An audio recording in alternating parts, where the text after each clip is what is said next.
ایک ایتھیسٹ میرے پاس آیا, ملحد جو خدا کو نہیں مانتے, ہانگ کانگ یونیورسٹی میں پڑھ کر نا دماغ خراب ہو گیا تھا اس کا, ہانگ کانگ میں گیا یونیورسٹی میں پڑھنے کے لیے, مجھے کہنے لگا اسلام میں کھڑے ہو کر پانی پینا کیوں منع ہے. میں نے کہا کیوں, آپ کو کیا اعتراض ہے اس پر؟ کہنے لگا کھڑے ہو کر پانی پینے سے میڈیکلی انسان کو کوئی نقصان بولو نہیں ہوتا. تو خام خام اسلام نے ایک ایسے ہی حکم دے دیا بیٹھ کے پیو. کھڑے ہو کے پینا بھی جائز ہے, مگر افضل کیا ہے؟ بیٹھ کے پینا. جائز کھڑے ہو کے پینا بھی ہے. کہ اسلام نے کیوں حکم دے دیا بیٹھ کے کھاؤ, بیٹھ کے پیو, کھڑے ہو کر بھی کھانے پینے سے کچھ نہیں ہوتا. میں نے کہا مجھے ایک بات بتاؤ, آپ ابھی, وہ میرے سامنے بیٹھے ہوئے تھے, میں نے کہا ٹیمپریچر بھی کمرے کا نارمل ہے, نہ زیادہ گرمی ہے نہ زیادہ سردی, تو یہ کپڑے آپ نے کیوں پہنے ہوئے ہیں؟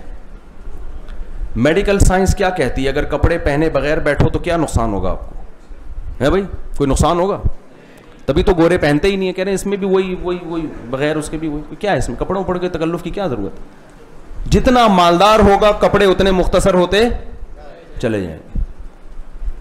تو میں نے کہا بھائی یہ جو آپ نے کپڑے پہنے ہوئے ہیں اس تکلف کی, جیسے ملالہ یوسفزئی نے کہا کہ نکاح کے تکلف کی کیا ضرورت, تو یہ کپڑوں کے تکلف کی کیا ضرورت؟ آپ کے بغیر کپڑے کے اچھے نہیں لگیں گے تو پینٹنگ کر لو اپنے اوپر, نیلے پیلے ڈبے کلر لگا لو, ایک چمک پٹیاں لگا لو, بہترین لگو گے. اس تکلف کی کیا ضرورت؟ اس ایتھیسٹ سے میں نے پوچھا, میں نے کہا کپڑے پہن کے کیوں بیٹھے ہوئے ہو؟ اس کا دماغ میں جواب نہیں آیا. میں نے کہا میں آپ کو بتاتا ہوں, اس کا تعلق میڈیکل سائنس سے نہیں بلکہ تہذیب سے ہے. انسان کا بچہ کپڑوں میں اچھا لگتا ہے, اور اللہ نے بھی قرآن میں کہا کہ ہم نے لباس تمہاری زینت کے لیے اتارا ہے. لباس انسان کی زینت, اور اس کی انگریز کی نظر میں ویلیو نہیں ہے, ہماری نظر میں بہت ویلیو ہے. قرآن کہتا ہے کہ آدم علیہ السلام نے جب شجر ممنوعہ کھایا تو سب سے پہلی سزا جو آدم کو ملی ہے, ان سے آدم اور حوا سے ہم نے جنت میں لباس چھین لیا, برہنہ ہو گئے. حالانکہ وہاں کوئی نامحرم موجود بولو نہیں تھا, میاں بیوی کا ایک دوسرے سے کوئی پردہ نہیں ہے. اس کے باوجود میاں بیوی ایک دوسرے سے شرما رہے ہیں. نارمل حالت میں اللہ نے ہمیں بتا دیا کہ میاں بیوی کو بھی لباس چاہیے, نارمل کنڈیشن میں, نارمل حالت میں وہ بھی بغیر لباس, اگر تہذیب ہوگی, شرم و حیا ہوگی, وہ بھی بغیر لباس کے رہنا پسند نہیں کریں گے. وہاں کوئی دیکھنے والا نہیں تھا جنت میں, سب ابھی انسان پیدا ہی نہیں ہوئے ہیں, اور میاں بیوی جو ایک دوسرے کے محرم ہیں.